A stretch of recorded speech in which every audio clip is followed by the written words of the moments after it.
When you stand on the northern end of the Hinnom Valley and look on up the valley, you can see the old city walls near the Jaffa Gate on the western border of the old city. There are some residences and businesses at the northern end of the valley, but mainly the valley is used for parks and the arts.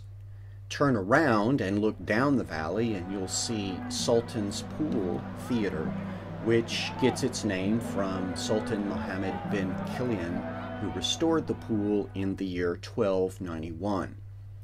But the pool is much older than that. It was there when Titus conquered Jerusalem in 70 AD, and it may have been built by Herod the Great.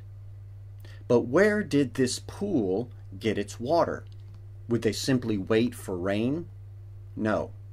To answer the question, we have to go back all the way to the time of the Hasmoneans in the 2nd century BC. With the rebuilt Second Temple in place and growing popularity of Jerusalem as a destination, water was becoming a real problem for Jerusalem.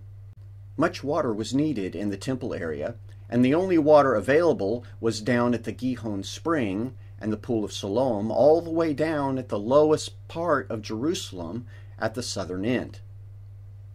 By the way, I want to make mention of the excellent work of Tom Powers and his blog post, View from Jerusalem, who has carefully documented what I'm about to show you.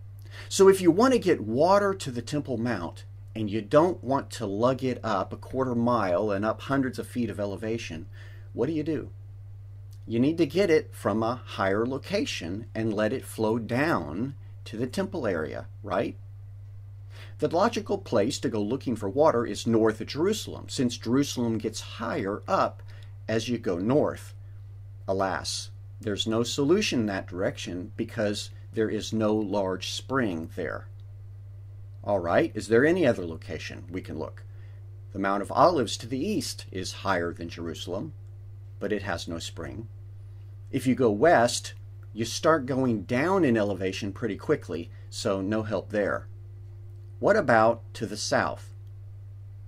The best water source in the entire area is in Bethlehem. Actually, it's just outside Bethlehem to the south, and it's known as Solomon's Pools. So how would you get that water from Solomon's Pools? The Hasmoneans reasoned that they could build an aqueduct from Solomon's Pools all the way to the temple area. Here we are looking at a map of the aqueduct as it makes its way to the north. Our aqueduct is in the dark solid line, which is the lower one, the lower aqueduct. There was also an upper aqueduct built later. Much of this lower aqueduct is gone, but it is still visible in places along the path. How long was this path? Long, because we see in this view from the old city looking south that the aqueduct is going to have to hug the hillsides because the slope downward has to be constant and very slight.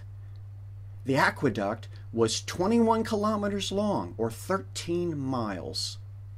Over that distance, the water drops just 30 meters, or 93 feet. But when it gets near the city of Jerusalem, the aqueduct has its biggest task, to cross the Hinnom Valley. And by that time, having dropped 90 feet already, it needs to cross where? You guessed it, near Sultan's Pool. That was probably built by Herod more than 100 years later. He just siphoned off some of the water to fill his pool on its way to the cisterns near the Temple Mount, the final destination of the aqueduct. How does one stream of water cross a stream and a valley? You need to build a bridge, a water bridge, to cross the valley. Today, only a few hints of that water bridge across the Hinnom Valley remain, although back in the late 1800s it was quite visible. As the water crosses the valley, it then flows around towards the walls of the old city. And as that aqueduct gets closer to the temple, you can see something pretty ingenious that was done with the water. Let's check out this video I made.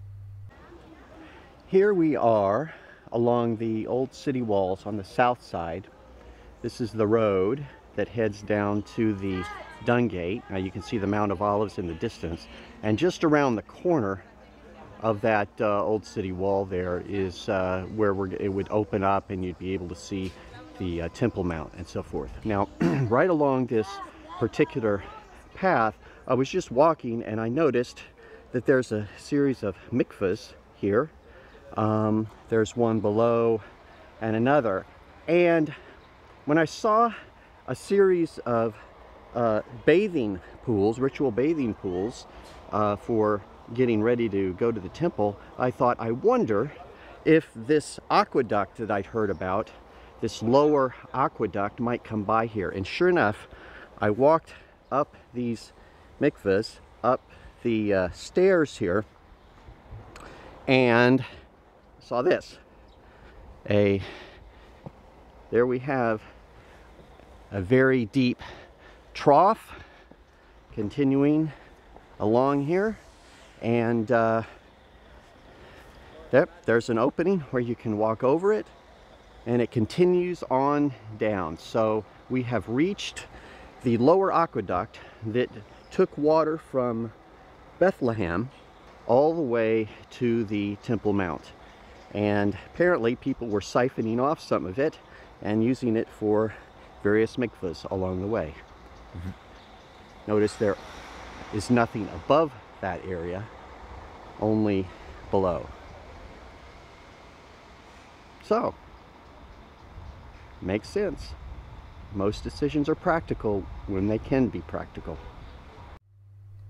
So the valley that used to be known for child sacrifice in the times of the first temple, the valley whose name became a euphemism for hell in the period of the second temple, has now been crossed over by the opposite of death, life.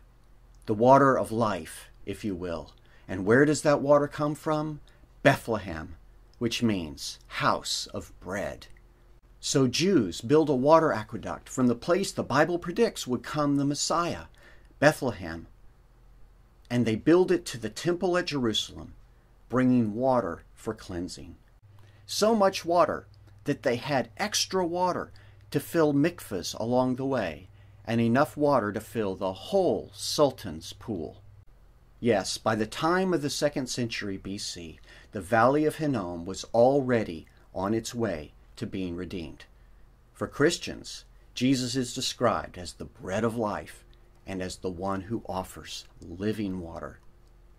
Next time, we will tell an inside story about how this valley is continuing to be redeemed right now. And then we'll conclude with what may be coming to the Hinnom Valley in the future. Until next time, this is Bob Odell with Root Source saying, Shalom.